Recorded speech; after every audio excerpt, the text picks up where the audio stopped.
chàng này chỉ nói một câu với cô gái. Giây sau đi đường ngã sấp mặt. Đạp xe thì đứt xích.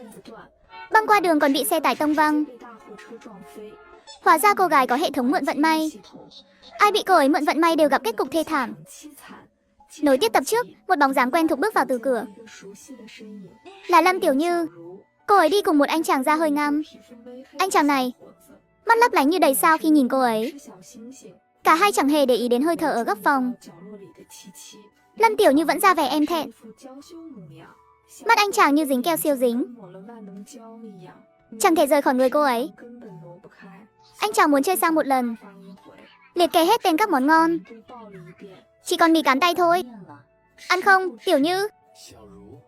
Lần sau tôi nhất định mời cô món ngon hơn. Được thôi, hôm nay ăn tạm vậy. Mì cán tay cũng ngon mà. Tôi thích mì cán tay lắm. Thật tuyệt quá. Cho 2 bát mì cán tay nhé. Ha ha, anh chàng vui như mở cờ. Chẳng hề để ý. Ánh mắt thoáng hiện vẻ khinh thường của Lâm Tiểu Như. Thất thất vốn định ăn nhanh rồi về làm việc. Giờ cũng chẳng đi nữa. Cô cảm thấy đây chắc chắn là một vở kịch hay. Tiểu Như, cô yên tâm. Xe đạp, nhẫn vàng và 200 đồng xính lễ. Tôi đã chuẩn bị đủ cả. Mai tôi sẽ tìm người đến nhà cô cầu hôn. Chắc biết ở chỗ Lộc Dã chẳng có hy vọng, nên ra ngoài tìm người khác. Chúng ta mới quen vài ngày thôi. Cầu hôn ngay, có vội quá không? Tiểu Như, ngay lần đầu thấy cô, tôi đã biết cô là định mệnh. Tôi nhất định sẽ đối tốt với cô. Cưới xong, tiền tôi kiếm được đều giao cho cô. Việc lớn trong nhà, cô quyết hết. Hừ, anh chàng này cũng khá đấy. Triệu Dũng, tôi biết anh là người tốt. Đối với tôi cũng chân thành. Sẵn sàng cho tôi mọi thứ. Đương nhiên rồi. Cô muốn gì, tôi cũng cho. Ước mơ của cô, tôi sẽ giúp thực hiện. Lâm Tiểu Như khẽ cắn môi dưới. Mắt ánh lên vẻ quyến rũ. Tôi chỉ muốn mượn chút vận may của anh, được không? Cho cô hết, tôi lau. Lâm Tiểu Như này đúng là chẳng ra gì. Lợi dụng tình cảm để mượn vận may của người ta. Triệu Dũng bị cô ấy mê hoặc đến ngẩn ngơ. Muốn ngăn cũng chẳng kịp. Trong lúc thất thất còn ngẩn ra, hai người kia đã đứng dậy rời đi. Chưa đi được vài bước, Triệu Dũng đã ngã bổ nhào. Lâm Tiểu Như giả vờ lo lắng đỡ anh không sao chứ? Có chảy máu không? Không sao, tôi bất cẩn thôi, không làm cô sợ chứ? Tôi không sao, anh mau đến bệnh viện đi. Chảy nhiều máu thế kia, để tôi đưa cô về trước. Triệu Dũng vội đẩy xe đạp, nhưng vừa đạp một cái, xích xe đứt luôn, sao xui thế không biết. Mới có thế này thôi. Những chuyện xui xẻo còn ở phía sau kìa. Tiểu Như, cô đợi tôi chút. Tôi sang bên kia sửa xe đã. Nói xong, anh hối hả đẩy xe đạp chạy qua đường. Hừ, tiếng phanh xe chói tai thu hút mọi ánh nhìn. Triệu Dũng đang băng qua đường, bị một chiếc xe tải tông văng ra ngoài. Lâm Tiểu Như loạn lặng lẽ chuồn mất. Với thất thất, lớn lên trong thời bình, cảnh này đúng là quá sốc. Đặc biệt cô còn biết Triệu Dũng chót vì bị Lâm Tiểu Như mượn hết vận may. Lâm Tiểu Như, một người coi mạng người như cỏ rác. Lộc Dạ đúng là mù mắt mới thích cô ta. Không được, phải nhanh chóng cướp hệ thống của cô ta. Không thể để cô ta hại người nữa. Nối tiếp tập trước, thất thất đầy bụng tức trở về trạm máy nông nghiệp. Lắp ráp máy kéo còn nhanh hơn. Tạ Phân cũng thế. Ngay khi cô vừa lắp xong một chiếc máy kéo, Lý Thừa Đức xuất hiện. Ôi chà, cô thật sự lắp được một chiếc máy kéo. Lý Thừa Đức nhìn thất thất từ đầu đến chân với ánh mắt khó chịu. Nhưng mà máy kéo này dùng linh kiện của trạm máy nông nghiệp. Chiếc máy kéo này vốn là lắp cho trạm máy nông nghiệp. Trưởng trạm Vương đồng ý cho tôi mượn dùng một ngày. Thất thất nói thế khiến Lý Thừa Đức chẳng dùng được câu thoại chuẩn bị sẵn. Bực mình lắm. Hừ, cô lắp cái này chưa chắc đã chạy được. Đắc ý gì chứ? Giám đốc Lý nói đúng. Một đống đồ vụn vặt giáp lại mà đòi chạy như máy kéo. Mơ à? Tôi thấy chỉ là đồ trang trí thôi. Chạy 2 vòng là tan tành, ha ha ha. Chạy được hay không? Lấy ít dầu đi sân thử là biết ngay.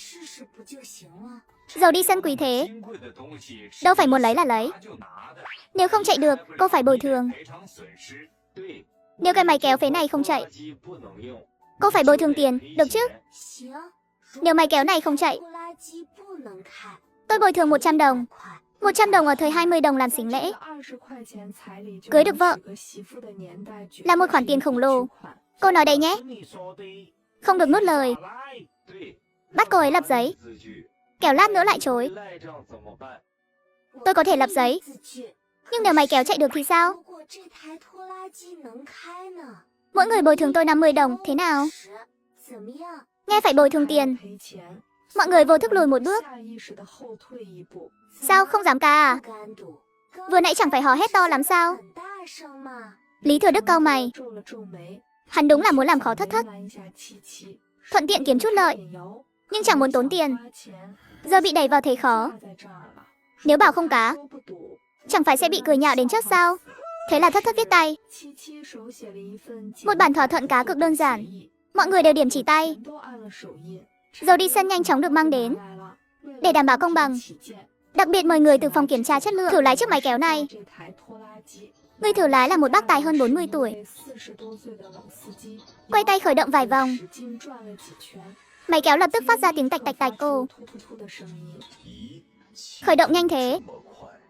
Bác nhảy lên xe, đạp ga một cái. Máy kéo chạy êm du ra ngoài.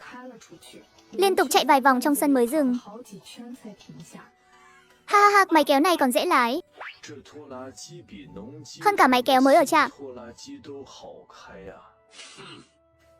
Anh chắc chứ? Giọng Lý Thừa Đức đầy đe dọa.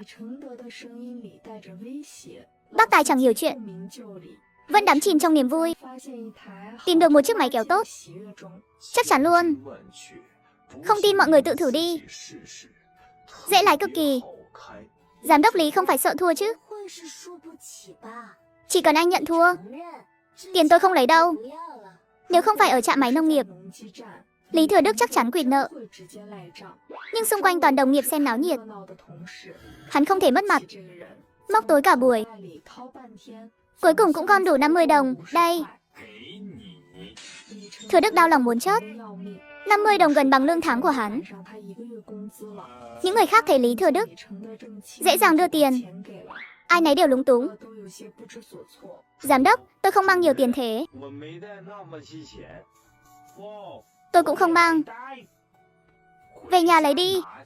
Lý Thừa Đức dù đau lòng, nhưng hắn đã mất tiền. Sao để người khác thoát được? Cùng chịu khổ mới là anh em tốt chứ. Mấy người vừa hùa theo chiêu, mặt mày méo sạch. Lương tháng họ chỉ 33 đồng. Tháng này coi như làm không công. Về nhà còn bị cằn nhằn. Nhưng Lý Thừa Đức đã lên tiếng. Họ chẳng dám quỵt. Đợi hơn nửa tiếng, mấy người này mới gom đủ tiền. Thất Thất vui vẻ nhận tiền. Tiền dễ kiếm thế này, cầm sướng thật. Ha ha ha. Mắt Lý Thừa Đức lóe lên tia hung ác. Bị Thất Thất nhạy bén phát hiện. Biết hắn định chơi xấu. Đợi đến giờ cơm tối, vẫn chẳng thấy bóng dáng Lộc Dã. Trông chờ anh ấy đến đón cũng không thực tế. Nếu thật sự gặp nguy hiểm, cùng lắm trốn vào không gian. Chắc chắn chẳng sao đâu. Cắn răng một cái, đạp xe về luôn. Thấy Thất Thất ra ngoài, Lý Thừa Đức lập tức ra hiệu cho người bên cạnh. Tên đó vội chạy ra ngoài. Thất Thất chưa đi được bao xa, đã phát hiện vài tên lưu manh bám theo. Chúng đều đạp xe 28, bám sau cô, liên tục huýt sáo. Hiện vẫn đang ở trấn trên. Trên đường còn khá đông người. Nhưng về doanh trại có đoạn đường rất hoang vắng. Hai bên đường toàn là đồng cỏ. Thất Thất nghĩ, chúng chắc chắn sẽ ra tay ở đó. Quả nhiên không ngoài dự đoán, vừa đến đồng cỏ, hai tên đột nhiên tăng tốc vượt qua Thất Thất, rồi phanh gấp. Hai chiếc xe chắn ngang giữa đường. Ôi, cô em xinh thế, bồi thường vài đồng cho anh em vui vẻ nào. Lý Thừa Đức sai các anh đến. Khi cô em thông minh đấy. Thông minh thì được gì? Chọc người không nên chọc, phải chịu xui thôi. Yên tâm, anh em sẽ thương em. Hai tên chắn phía trước, 4 tên khác bám theo sau. Cả đám cười nham nhở hết mức. Tuyệt đối không để chúng đắc ý. Nếu không đời tôi coi như xong. Lần đầu Thất Thất thấy Thất Minh Nguyệt là người tốt. Cô ấy giấu bình xịt chống sói trong không gian và cả dùi côi điện, cho các anh nếm thử nhé. Nhìn kỹ nhé, động từ, cẩn thận chút. Ha ha ha.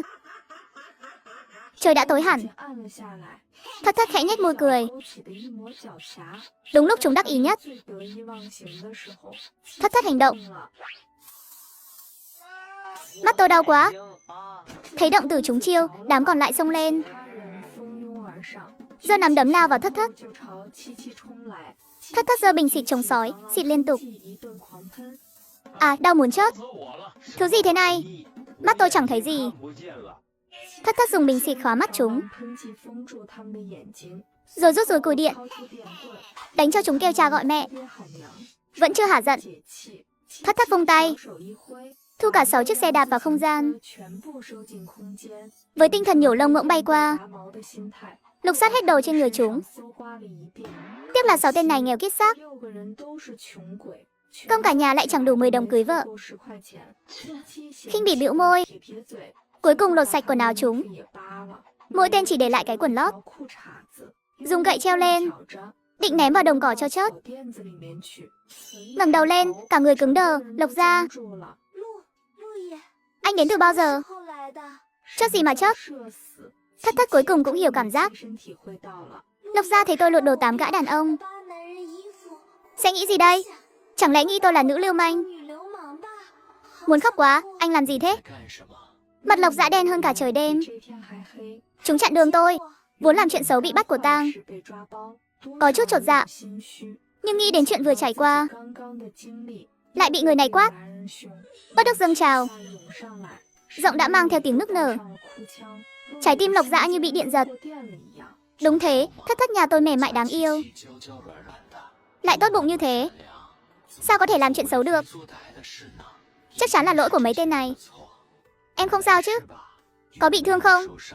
Lộc Dã kéo cô kiểm tra từ đầu đến chân, xác định không sao mới yên tâm về nhà. Lộc Dã giúp Thất Thất dựng xe đạp lên, thần sắc bỗng khựng lại, rồi thấy Lộc Gia nhặt đống quần áo của mấy tên kia, ném mạnh vào sâu trong đồng cỏ, xa hơn Thất Thất ném nhiều. Lộc Gia ngầu quá. Lộc Gia con ngầu. Lộc Gia, em yêu anh. Lộc Gia, em muốn sinh khỉ con cho anh. Trên đường về nhà, Thất Thất ôm eo thon của anh, cả người dựa vào lưng rộng của anh, cảm giác thật an tâm. Tôi, một cô gái yếu đuối, dù có thể tìm việc nuôi sống bản thân, vẫn phải đối mặt đủ thứ nguy hiểm. Cưới Lộc Dã sẽ cho tôi cuộc sống bình yên, nên cuộc hôn nhân này không thể bỏ. Phải nắm chắc người đàn ông này. Nhưng làm sao để giữ được Lộc Dã? Hay là sinh một đứa con? Phi Phi, Thất Thất, cô là cô gái tốt, sao lại cần dùng con để buộc đàn ông? Hai người về đến nhà, trời đã tối mịt. Thất Thất nấu mì, thái ít dưa leo, trộn với nước thịt làm sẵn để ăn.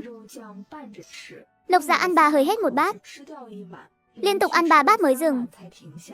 Thất Thất ngẩng nhìn anh, muốn nói lại thôi. Cô muốn nói với Lộc Gia, Lâm Tiểu Như chẳng phải người tốt, đừng thích cô ta nữa. Nhưng sự thật không thể nói ra. Nói ra Lộc Gia cũng chẳng tin, chỉ nghĩ cô ghen mà chia rẽ. Cuối cùng Thất Thất chẳng nói gì. Chiều nay tôi họp suốt, xong việc thì đến đón em, nhưng vẫn muộn mắt. Thất Thất biết anh bận, cũng chẳng trách, vợ bị người ta bắt nạt ngoài đường. Tôi không thể nuốt trôi cục tức này. Sau này em đừng đi trấn một mình, không an toàn, không được đâu. Em còn nhiều việc phải làm. Hay anh dạy em quyền quân thể đi, học xong em tự bảo vệ mình được. Được, ha ha. Anh tốt thật đấy. Được phát thẻ người tốt, mặt Lộc Gia đỏ bừng. Sáng hôm sau Thất Thất dậy rất sớm, hăng hái học quyền quân thể với Lục Gia. Nhưng luyện võ đúng là tốn sức. Khi Lục Gia đi làm, Thất Thất mệt lả, nằm bẹp trên giường. Uống mấy cốc nước mới hồi lại. Đồng chí Tiểu Thất có nhà không? Có người tìm tôi ở cửa. Ở đây tôi chẳng quen ai. Chị Lý Gai tìm em thế? Chị gái em, Thất Minh Nguyệt. Thất Minh Nguyệt, cô ta đến làm gì? Chắc chắn chẳng tốt lành. Chắc chẳng có chuyện hay. Cảm ơn chị Lý nhé. Thật ra cô ấy không phải chị em, là con nuôi nhà em. Hồi nhỏ bọn em bị ôm nhầm. Vừa đi ra cổng, Thất Thất vừa kể chuyện của Thất Minh Nguyệt cho chị Lý nghe, để lát nữa có cãi nhau. Mọi người không hiểu lầm em. Sao giờ mới ra? Tôi đợi cả buổi rồi. Cô tìm tôi có việc gì? Đưa tôi 20 đồng. Tôi cần gấp. Tôi không có tiền. Chẳng phải Lộc Dã nhà cô có sao?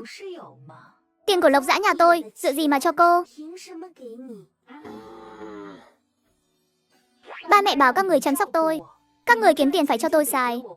Ba mẹ không gửi tiền cho cô à? Có chứ. Mỗi tháng 50 đồng. Ghen tị không? Đúng là ghen tị. Họ chẳng cho tôi một xu nào. Thế nên mới nói, làm con ruột có ích gì. Mau đưa tiền đây. Tôi còn việc phải làm. Các chị các bác xem náo nhiệt bên cạnh, nghe mà ngẩn tò te.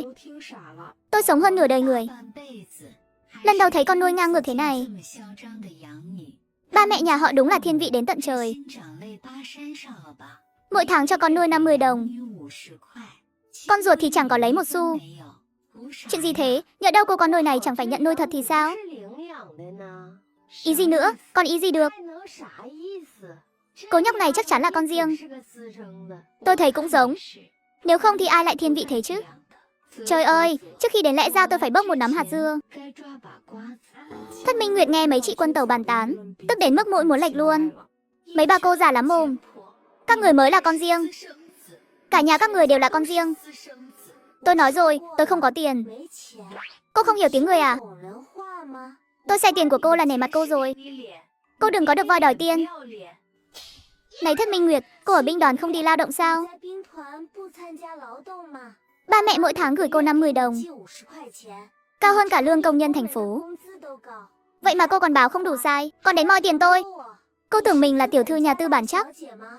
Thất Minh Nguyệt bị mắng đến ngẩn người, mãi mới hoàn hồn. Cô dám đánh tôi? Tôi liều mạng với cô.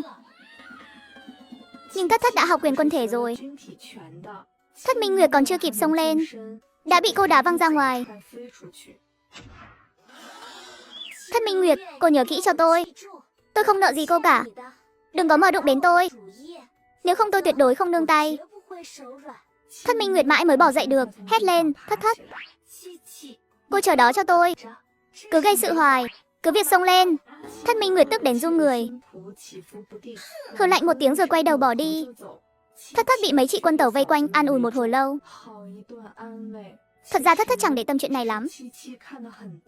Cô vốn là người xuyên không đến, chẳng có chút tình cảm nào với người ở đây. Nếu ba mẹ đối xử tốt với cô sẽ thay nguyên chủ báo hiếu một chút. Còn nếu họ chẳng xem cô là người thân, thì đường ai nấy đi, chẳng liên quan. Nhưng cô vẫn đánh giá thấp độ mặt dày của Thất Minh Nguyệt. Tối đó, cô nhận được điện thoại từ mẹ Miêu Hồng. Thất Thất, Minh Nguyệt đang tống tiền. Con đưa cho cô ấy 20 đồng trước nhé. Con dựa vào đâu mà đưa tiền cho cô ta? Mẹ với ba mỗi tháng gửi cô ta 50 đồng còn chưa đủ xài. Mẹ có hỏi cô ta tiêu vào đâu không? Minh Nguyệt ở binh đoàn khổ lắm. Bọn mẹ quan tâm cô ấy chút thì đã sao? Con đừng có tính toán chi ly. Ha ha, con không có tiền. Không có chuyện gì thì con cúp máy đây. Khoan đã Thất Thất, nếu con không có thì đi vay tạm ít tiền đi. Tóm lại, nghĩ cách kiếm 20 đồng cho Minh Nguyệt. Nếu không ba con sẽ nổi giận đấy. Mẹ chưa từng nghi ngờ thân phận của Thất Minh Nguyệt sao? Tại sao ba lại thiên vị cô ta thế? Đầu dây bên kia im lặng một lúc lâu, giọng Miêu Hồng mới vang lên. Minh Nguyệt chính là con gái của ba con. Hồi đó việc ôm nhầm hai đứa cũng do ba con sắp xếp. Tam quan của Thất Thất vỡ vụn luôn. Chuyện gì thế này, phim truyền hình máu chó cũng không dám quay vậy. Nếu ba không cần con, sao còn tìm con về làm gì? Giám đốc Thái có một thằng cháu ngốc muốn cưới vợ. Ba con định gả con cho nó, để ba có cơ hội thăng chức trưởng phân xưởng. Sao con không biết chuyện này? Con về muộn mất rồi. Có người nhanh chân gả con gái mình qua đó trước. Con không có số hưởng, cũng đừng trách ba con ghẻ lạnh con. Ha ha, nghe mẹ nói như thể gả cho thằng cháu ngốc của giám đốc Thái là chuyện gì đáng khoe khoang lắm vậy? Chứ còn gì, ít nhất cũng được làm trưởng phân xưởng. Mẹ cam tâm tình nguyện nuôi con cho người khác thế à? Mẹ biết làm gì được. Nếu mẹ không tốt với Minh Nguyệt, ba con sẽ đòi ly hôn với mẹ. Vậy để giữ cuộc hôn nhân của mẹ sẵn sàng bỏ cả con gái ruột của mình. Còn không phải tại con. Nếu con là con trai, mẹ có bỏ con đâu. Thân Minh Nguyệt cũng là con gái. Đây là vấn đề mà sinh con trai có thể giải quyết được sao? Mẹ đừng tự lừa mình nữa. Sao giống nhau được? Mẹ của Minh Nguyệt là người ba con yêu nhất. Ba con thương mẹ con cô ta. Mẹ biết làm sao? Mẹ sinh con. Con đối tốt với Minh Nguyệt một chút. Ngày tháng của mẹ cũng dễ chịu hơn. Không thể nào, sao mẹ lại vô lý thế? Mẹ không thể thông cảm cho khó khăn của con sao? Mẹ nhất định phải ép con đến chết mới vừa lòng. Chẳng phải mẹ đang ép con sao? Sinh con ra rồi vứt bỏ, giờ lại trơ mặt bảo con giúp mẹ lấy lòng người đàn ông đó. Mẹ xứng làm mẹ con sao? Dù thế nào đi nữa, con vẫn là do mẹ sinh ra. Không giúp mẹ là bất hiếu. Mẹ cứ coi như chưa từng sinh con đi. Con gái mẹ chết lâu rồi. Thất thất nói xong liền cúp máy. Nếu người này gọi lại, cứ nói tôi không có ở đây. Cảm ơn nhé. Điện thoại bàn thời này thường ghi âm ra ngoài. Mấy anh bảo vệ nhìn thất thất với ánh mắt đầy thương cảm. Về đến nhà, thất thất vào bếp nấu cơm. Cơm nước vừa dọn lên bàn, Lộc Giá cũng về tới. Mặt mày ủ rột, nhìn là biết tâm trạng chẳng vui chút nào. Sao thế, không vui à? Ba gọi cho anh, bảo anh đưa 50 đồng cho Minh Nguyệt. Sáng nay cô ta đến đòi em 20 đồng thôi mà. Sao giờ lại tăng giá rồi? Ba nói em đánh Minh Nguyệt, phải bồi thường tiền thuốc men. Vậy anh nghĩ sao? Chỉ cần Lộc Gia dám nói một câu bảo em đưa tiền, dù anh có tuyệt vời thế nào, em cũng chẳng cần nữa. Anh nghĩ gì được chứ? Tiền nhà mình chẳng phải em quản hết sao? Môi thất thất lập tức cong lên, trong lòng dâng lên chút ngọt ngào. Lộc Dã nào biết đâu, chỉ một lựa chọn vô tình đã giúp anh thoát một kiếp. Chỉ lo ăn cơm thật to. Cơm vợ nấu đúng là ngon, ăn bao nhiêu cũng chẳng đủ. Thất thất tâm trạng tốt, ăn thêm nửa bát cơm. Kết quả là cả hai đều no căng. Thất thất đành kéo Lộc Dã ra ngoài đi dạo. Nối tiếp tập trước. Hai người đi mãi, chẳng biết đã đến cổng lớn, lại đụng phải Lâm Tiểu Như. Lộc Dã, anh chưa nghỉ à? Tốt quá, buổi diễn mai anh đi nhé. Anh ấy không đi đâu. Nụ cười trên mặt Lâm Tiểu Như khựng lại, nhưng vẫn nhìn Lộc Dã với ánh mắt dịu dàng.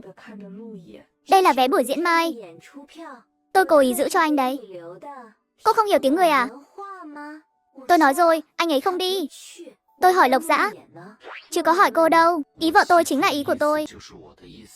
Buổi diễn tôi không đi, vé cô đưa người khác đi. Lâm Tiểu Như bị từ chối vẫn không chịu thua. Mai có rất nhiều lãnh đạo lớn đến xem. Lộc Dã, cơ hội tốt thế này. Tôi nói rồi, không đi. Giọng Lộc Dã hơi lạnh đi, nhưng khi quay sang thất thất thì lại dịu dàng. Về nhà thôi em. Thất thất chưa kịp gật đầu, trong đầu bỗng vang lên âm thanh điện tử quen thuộc. Ting. Hệ thống mượn vận may đã bị tước đoạt hoàn tất. Ký chủ vui lòng kiểm tra. Ting, đưa đây nào. Hệ thống của bạn đã thăng cấp lên cấp 2. Phần thưởng 100 kg hạt giống tiên tiến. Tên hệ thống này nghiêm túc thật à? Đúng là gần gũi quá mức. Thất thất lập tức kiểm tra phần thưởng hệ thống. Trong sân bỗng xuất hiện mấy bao tải lớn. Trên bao còn dán nhãn, có lúa mì, lúa nước, đậu nành, ngô và nhiều loại khác, đều là giống cây năng suất cao. Thất thất chưa kịp mừng rỡ, liếc mắt thấy Lâm Tiểu Như vẫn giơ vé diễn. Đây chẳng phải cơ hội tốt. Để vạch trần bộ mặt thật của cô ta sao? Hi hi. Thế là Thất Thất tiến lên giật lấy vé từ tay Lâm Tiểu Như. Mở ra, bên trong lại hiện ra một tờ giấy. Trên đó viết, mượn toàn bộ vận may của ngươi. Ha ha, Lâm Tiểu Như, cô đúng là độc ác. Khoảnh khắc Thất Thất mở vé diễn, Lâm Tiểu Như trong lòng mừng như mở cờ. Chỉ cần mở ra, khế ước sẽ được thiết lập. Toàn bộ vận may của Thất Thất sẽ thuộc về cô ta. Cô nói gì thế? Tôi chẳng hiểu gì cả. Triệu Dũng chính là bị cô hại chết đúng không? Giờ lại định hại Lộc Dã. Cô chẳng phải luôn miệng nói thích anh ấy sao? Vì yêu sinh hận à? Không có được thì phá hủy. Cô nói bậy gì thế? Sao tôi lại hại Lộc Dã? Thế cái này là gì? Cô coi mạng người như cỏ rác thế này. Tối ngủ không gặp ác mộng sao? Không sợ của báo à? Cô nói bậy bạ gì thế? Của báo gì chứ? Đó là mê tín phong kiến. Cẩn thận tôi tố cáo cô đấy. Giờ chúng ta đến Ủy ban Cách mạng ngay. Đưa thứ này cho họ xem, để coi ai mới là người mê tín phong kiến. Nói không lại Thất Thất. Lâm Tiểu Như ra vẻ đáng thương nhìn Lộc Dã. Tôi hình như chẳng đắc tội gì với vợ anh nhỉ? Sao cô ấy cứ thấy tôi là khó chịu? Thế thì sau này cô tránh xa cô ấy chút. Đừng để cô ấy thấy cô. Lâm Tiểu Như tức đến lệch mũi. Lộc Dã, anh nói thế mà ra lời người à? Nhưng để giữ hình tượng, cô ta cố đỏ hoe mắt. Nước mắt lấp lánh, trực trào trong hốc mắt.